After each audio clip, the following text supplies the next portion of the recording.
नमस्कार दोस्तों, आप सभी को राम राम। और ये क्लास जो है बहुत ही महत्वपूर्ण भारतीय कला एवं संस्कृति की क्लास है, जिसमें आप देखेंगे कि भारत की जो कला संस्कृतियां हैं और इसमें कला संस्कृति से जितने भी प्रश्न आते हैं उन प्रश्नों को आप जरूर देखें। और ये प्रश्न ऐसे हैं कि सभी परीक्षाओं के लिए बिल्कुल बहुत ही महत्वपूर्ण हैं। और महत्वपूर्ण जो है पूरी दुनिया जो आप इसमें देख पा रहे हैं, ये सातों महाद्वीप को एक बार फिर से रिवाइज करा देता हूँ, इनको आप रिवाइज करते चलें कि इस महाद्वीप को क्या कहते हैं।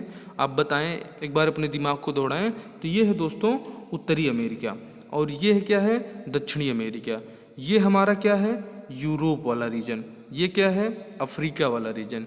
और ये जो आधा ये पूरा इधर रूस लेते हुए, और ये वाला जो एरिया है ये एशिया महाद्वीप है, और ये कौन सा है ऑस्ट्रेलिया महाद्वीप। और अंटार्कटिका आपको जो है आर्कटिक, ये सब ऊपर वाले रीजन में पड़ जाएंगे। तो ये जो सभी महाद्वीप हैं ये हमारी परीक्षा के लिए बहुत ही महत्वपूर्ण है। और यहीं पे आप देखेंगे जो राजनीतिक घटनाक्रम हो रहा है, तो ये रसिया बिल्कुल आपको दिख रहा होगा। इसी रसिया में जो है ये यूक्रेन आपको यहाँ पे दिख रहा है। यहीं यूक्रेन पे जो लड़ाई चल रही है, और लगातार इतने दिनों से करीब 2 महीना होने को है लड़ाई चल रही है, लेकिन अभी तक रसिया को सफलता नहीं मिली। आइए भारतीय कला संस्कृति के हम लोग टॉप क्वेश्चन देखते हैं। ये हमारा ओल्ड मैप है दोस्तों, और ये जो है इस मैप को भी आपको एक बार रिवीजन करते रहना है कि मैप आखिर में जो है बनता कैसे है। तो ये धीरे धीरे जब आप ट्राई करेंगे तो बनने लगेगा। और आइए हम प्रश्नों को देखते हैं। भारतीय कला संस्कृति के दोस्तों ये टॉप प्रश्न हैं जो परीक्षा में ऐसे ही पूछे जाने हैं कि सर्वाधिक प्राचीन ज्ञात स्मृति कौन सी है।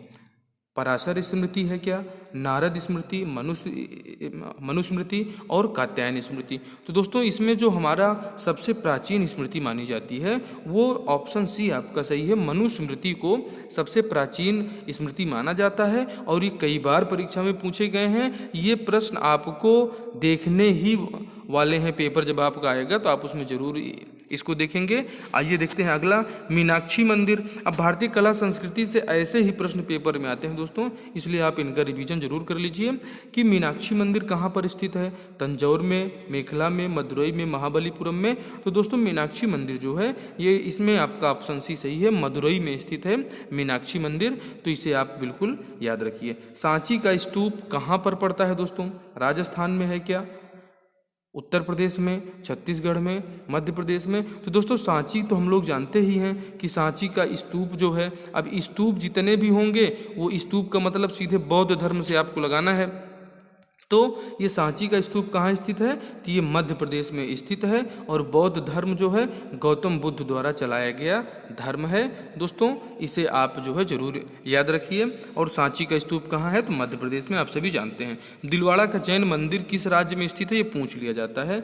दिलवाड़ा का जैन मंदिर, तो ये दिलवाड़ा का जैन मंदिर ऑप्शन डी आपका सही है, राजस्थान में आपका है दिलवाड़ा का जैन मंदिर। और दोस्तों ये प्रैक्टिस सेट हैं और ये टॉप क्वेश्चन हैं। अगर इसको आप 1-2 बार देख लेते हैं तो जरूर आप परीक्षा में जो है इन प्रश्नों को आप टिक करके आएंगे, और बिल्कुल करेक्ट टिक करके आने वाले हैं। इसे आप देखते चलिए कि लिंगराज मंदिर कहाँ है, क्या भुवनेश्वर में है, कोणार्क में है। तो कोणार्क में आप जानते हैं कि सूर्य मंदिर है, बहुत फेमस है, जिसके बारे में कई बार परीक्षा में पूछा गया है। कोलकाता में है या पूरी उड़ीसा में है दोस्तों।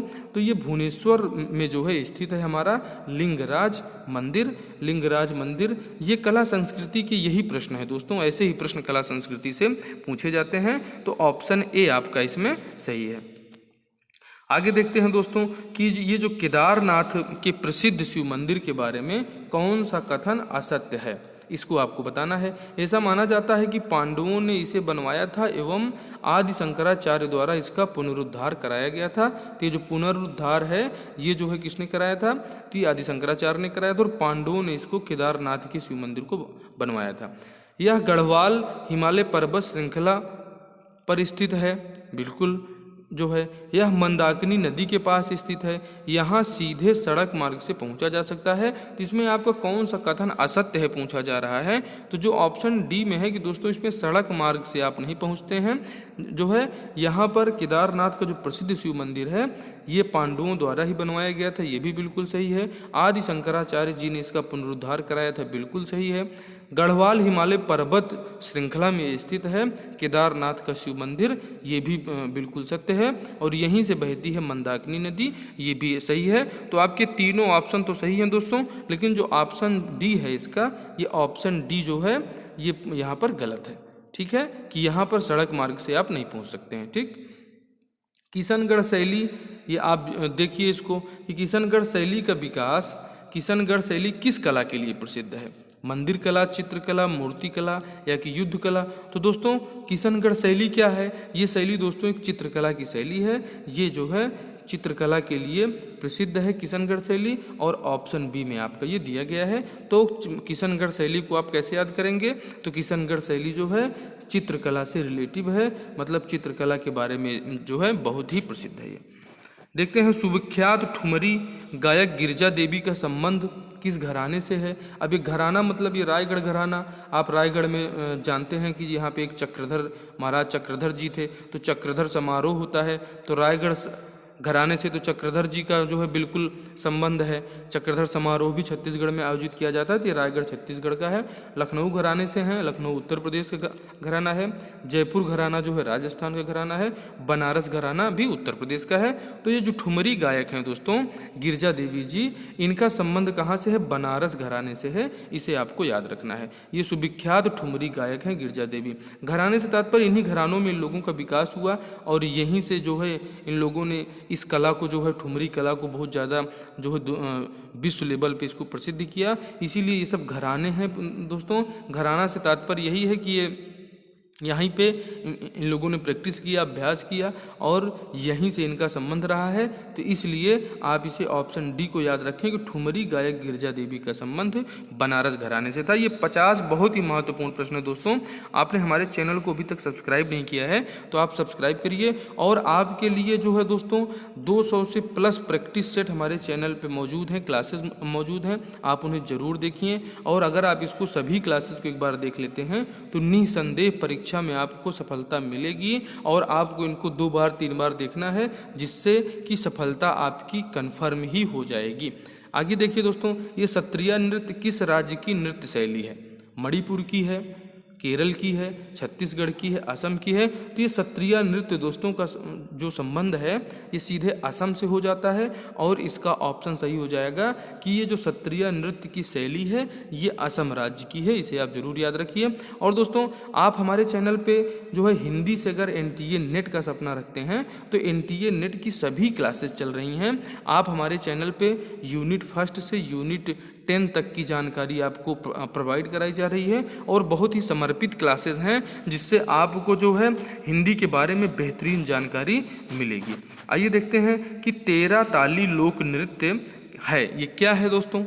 कि 13 ताली लोक नृत्य ये किस राज्य से संबंधित है? क्या केरल से है, राजस्थान, मध्य प्रदेश या तमिलनाडु? तो दोस्तों ये 13 ताली नृत्य का संबंध कहाँ से है? राजस्थान से है। राजस्थान जो है हमारे जो है थार के रूप में जाना जाता है। तो राजस्थान से बहुत सारे प्रश्न पूछे जाते हैं, और ये भारतीय कला एवं संस्कृति से वहाँ से बहुत प्रश्नों को इसमें समाहित किया गया, जो आपकी परीक्षा के लिए बहुत महत्वपूर्ण है। कर्नाटक संगीत का पिता किसे कहा जाता है? श्री त्यागराज जी को, पुरंदरदास जी को, N रमानी को, या मैसूर नागराज को?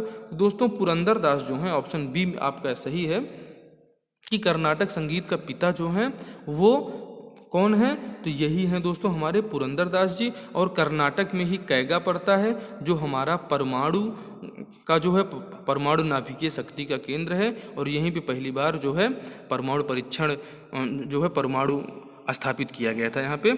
आइए देखते हैं कि एक भक्ति दर्शन पुष्टि मार्ग, ये भक्ति दर्शन है दोस्तों, पुष्टि मार्ग का संस्थापक निम्नलिखित में से कौन था? ये पूछा गया प्रश्न है। तो दोस्तों इसमें रामानुजाचार्य, रामानंदाचार्य, निम्बकाचार्य, वल्लभाचार्य? तो आपका सही उत्तर जो हो जाएगा ये ऑप्शन डी हो जाएगा कि पुष्टि मार्ग के संस्थापक कौन है? तो वल्लभाचार्य हैं। ये सीधे पूछे जाते हैं। ये कला संस्कृति के बहुत ही महत्वपूर्ण प्रश्न है दोस्तों।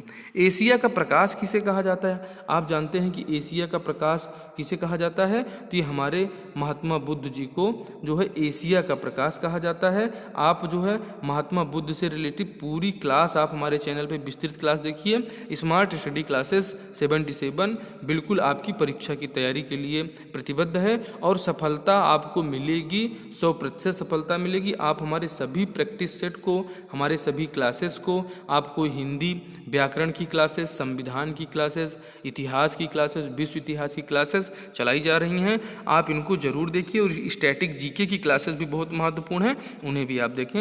एकलव्य के गुरु निम्न में से कौन थे? एकलव्य के गुरु दोस्तों ये अपने आप इन्होंने स्वयं मान लिया था कि हमारे गुरु कौन रहेंगे, तो द्रोणाचार्य रहेंगे। और द्रोणाचार्य की एक मूर्ति बनाकर इन्होंने जो है उनको गुरु माना।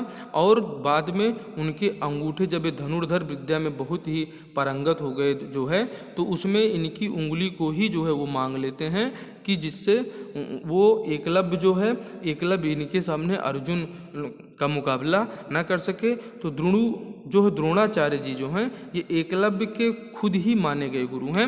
मतलब एकलव्य जो है अपने आप मान लेते हैं कि हमारे गुरु द्रोणाचार्य हैं और गुरु द्रोणाचार्य को गुरु मानकर ये प्रैक्टिस करता है और ये सबसे जो है पारंगत धनुर्धर बनते हैं। समाधि मरण किस दर्शन से संबंधित है? क्या बौद्ध दर्शन है, जैन दर्शन है, लोकायत दर्शन है, योग दर्शन है? दोस्तों तो ये जो समाधि मरण का कॉन्सेप्ट है ये योग दर्शन से रिलेटिव है। ऑप्शन डी आपका इसमें बिल्कुल सही हो जाएगा दोस्तों। ठीक है, आगे आइए देखते हैं कि चैत्य और बिहार में क्या अंतर है।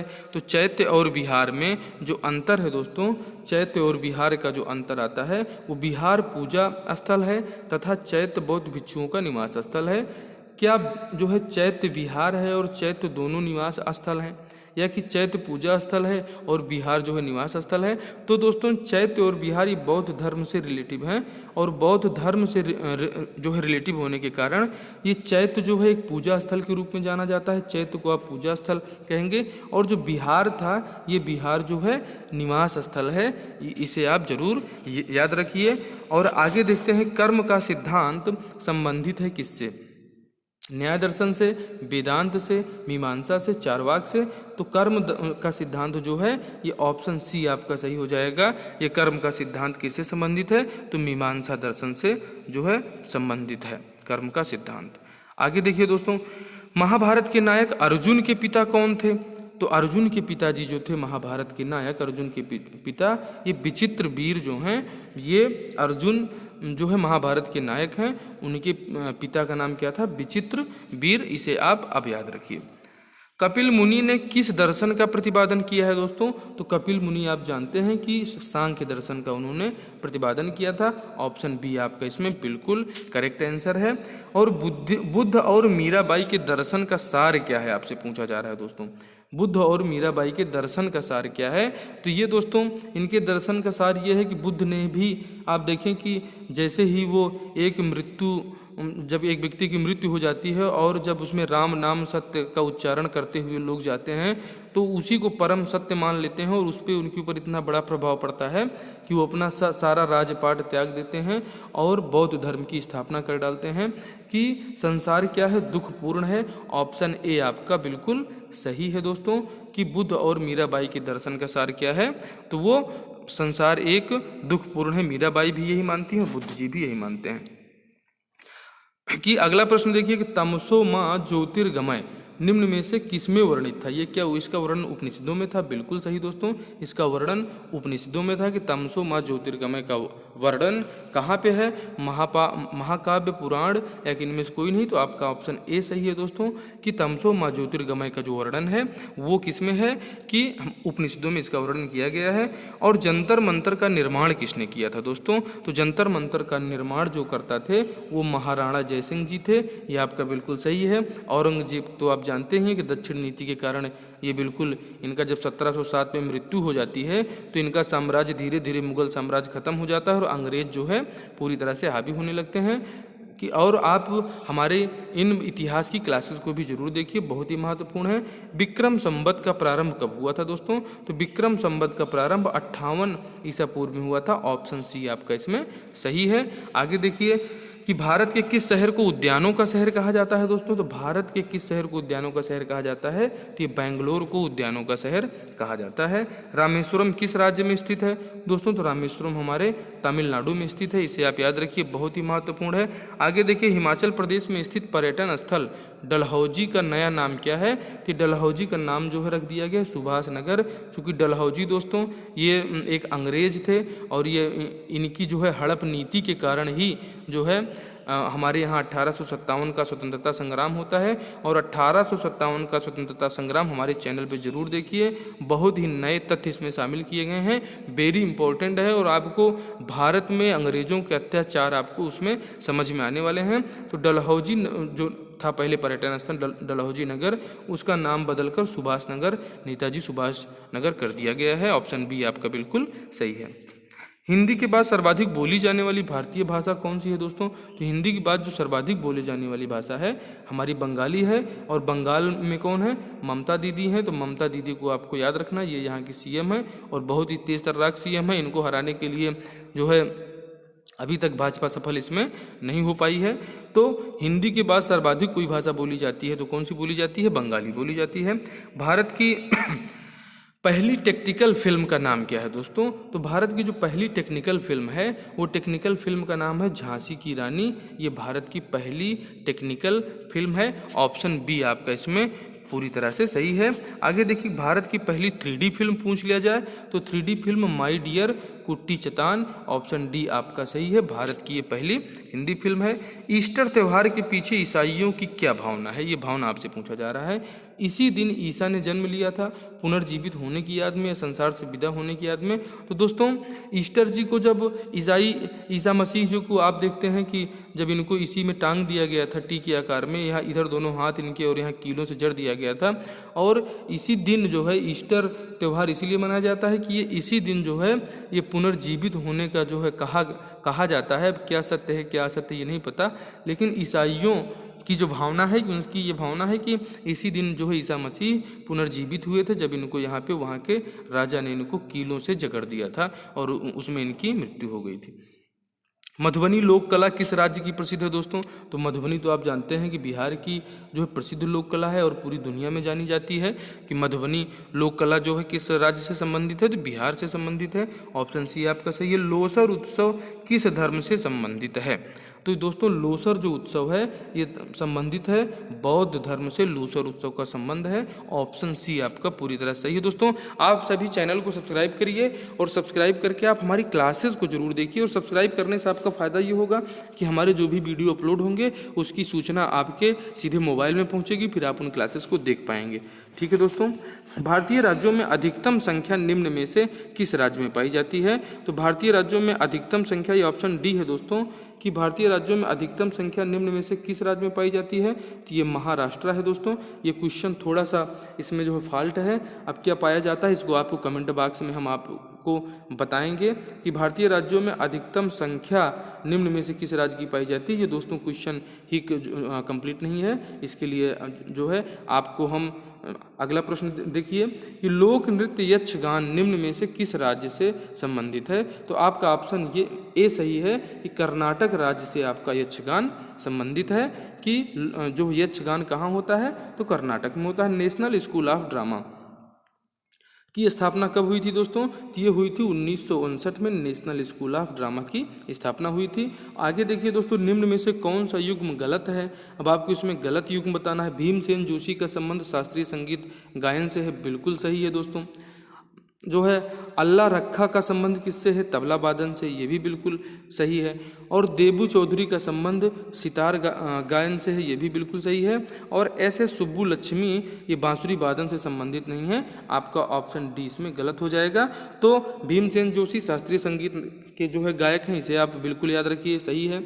आपका अल्लाह रखा का संबंध तबला वादक से है और देबू चौधरी का संबंध सितार वादक से है, इसे आप याद रखिए। सुब्बू लक्ष्मी जी बांसुरी वादक नहीं है। ऑप्शन डी आपका इसमें जो है सुमेलित नहीं है, सही।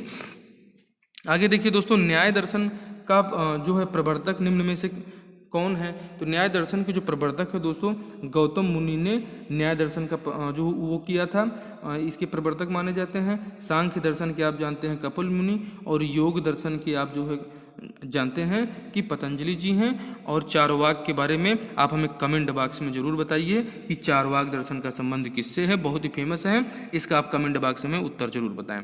स्यादवाद का संबंध किस धर्म से है दोस्तों? तो ये स्यादवाद जो है ये इसका संबंध सीधे जैन धर्म से हो जाता है। ऑप्शन सी आपका इसमें सही हो जाएगा। और क्षणिकवाद का प्रतिपादन किसने किया? तो दोस्तों क्षणिकवाद का प्रतिपादन महात्मा बुद्ध जी ने किया है। ऑप्शन ए आपका इसमें सही है। आगे देखिए कि उज्जैन का महाकालेश्वर मंदिर किस नदी के किनारे स्थित है, ये आपसे पूछा जा रहा है दोस्तों। तो उज्जैन का महाकालेश्वर मंदिर ये जो स्थित है ये क्षिप्रा नदी के तट पर स्थित है, उज्जैन का महाकालेश्वर मंदिर। और दोस्तों ये बहुत ही प्रसिद्ध है। और उज्जैन कहाँ पड़ता है? तो ये मध्य प्रदेश में है, मामा की नगरी, जहाँ पे अभी मुख्यमंत्री हैं शिवराज सिंह चौहान जी। आगे देखिए दोस्तों, बुद्ध द्वारा दिए गए 4 आर्य सत्य किससे संबंधित हैं? तो दोस्तों ये सांसारिक दुखों से संबंधित हैं। ये 4 आर्य सत्य जो है इन्होंने दिया था, 4 आर्य सत्य, उसका संबंध क्या है कि ये हर चीज़ों जो है संसार एक दुख का ही कारण है। बुद्ध द्वारा दिए गए 4 आर्य सत्य का संबंध सांसारिक दुख से है। आपका ऑप्शन डी सही है। खजुराहो स्थित कंदरिया महादेव मंदिर का निर्माण किसने कराया था दोस्तों? किस वंश के शासकों ने कराया था? तो इसमें आपका ये कई बार पूछा गया है। ऑप्शन सी पूरी तरह से सही है कि चंदेल शासकों ने कंदरिया महादेव मंदिर का निर्माण कराया था। ऑप्शन सी आपका सही है। ये जो कंदरिया महादेव मंदिर है ये खजुराहो में स्थित है। देश का पहला योग आयोग किस राज्य में स्थापित किया गया है दोस्तों? तो देश का पहला योग आयोग ये पूछा जा सकता है छत्तीसगढ़ सब इंस्पेक्टर के लिए, ये बिल्कुल बहुत ही महत्वपूर्ण है और आपके एग्जाम में आएगा ही आएगा कि देश का पहला योग आयोग कहाँ स्थापित किया गया है। तो भूपेश बघेल के नेतृत्व वाली सरकार, यहाँ के सीएम साहब हैं भूपेश बघेल जी जो है, और छत्तीसगढ़ में ये स्थापित किया गया है। अगला देखिए, अनात्मवाद किस दर्शन का सिद्धांत है दोस्तों? तो ये अनात्मवाद जो है ये बौद्ध धर्म का सिद्धांत है, इसे आप याद रखिए। मुडेरा का सूर्य मंदिर, ये जो सूर्य मंदिर है दोस्तों, ये मुडेरा का सूर्य मंदिर कहाँ स्थित है दोस्तों? तो ये मुडेरा का सूर्य मंदिर कहाँ स्थित है? तो गुजरात में स्थित है। ये आप इसको जरूर याद रखिए। ऑप्शन सी आपका इसमें सही है। आगे देखिए, चित्रगुप्त स्वामी का एकमात्र मंदिर कहाँ स्थित है दोस्तों? क्या अमेठी, मथुरा, उज्जैन, धमतरी? तो ये चित्रगुप्त स्वामी जी का जो मंदिर है ये हमारा उज्जैन में स्थित है। उज्जैन में ही आपने देखा महाकालेश्वर जी का जो मंदिर है महाकाल का, तो वो भी है। और महाकाल में भगवान शिव जी का जो है आराधना की जाती है। और चित्रगुप्त स्वामी का एकमात्र मंदिर स्थित है उज्जैन में है। दोस्तों अंकोर वाट का मंदिर किस धर्म के लिए प्रसिद्ध है दोस्तों? तो हम सभी जानते हैं कि अंकोर वाट का मंदिर हिंदू धर्म के लिए प्रसिद्ध है और बहुत ही पुरातन काल से यहाँ पे जो है हमारे भारतीयों द्वारा, अभी वर्तमान भारत सरकार भी इसका संरक्षण कर रही है। अंकोर वाट का जो मंदिर है इसका संरक्षण भारत सरकार करती है और हिंदू धर्म से रिलेटिव है। भारत का सबसे बड़ा बौद्ध स्तूप आपसे पूछ लिया जाता है कहाँ पर है? तो यही सांची का बौद्ध स्तूप है दोस्तों, जो मध्य प्रदेश में स्थित है। सांची का बौद्ध स्तूप, और ये बौद्ध स्तूप जो है ये आपका भारत का सबसे बड़ा बौद्ध स्तूप है दोस्तों।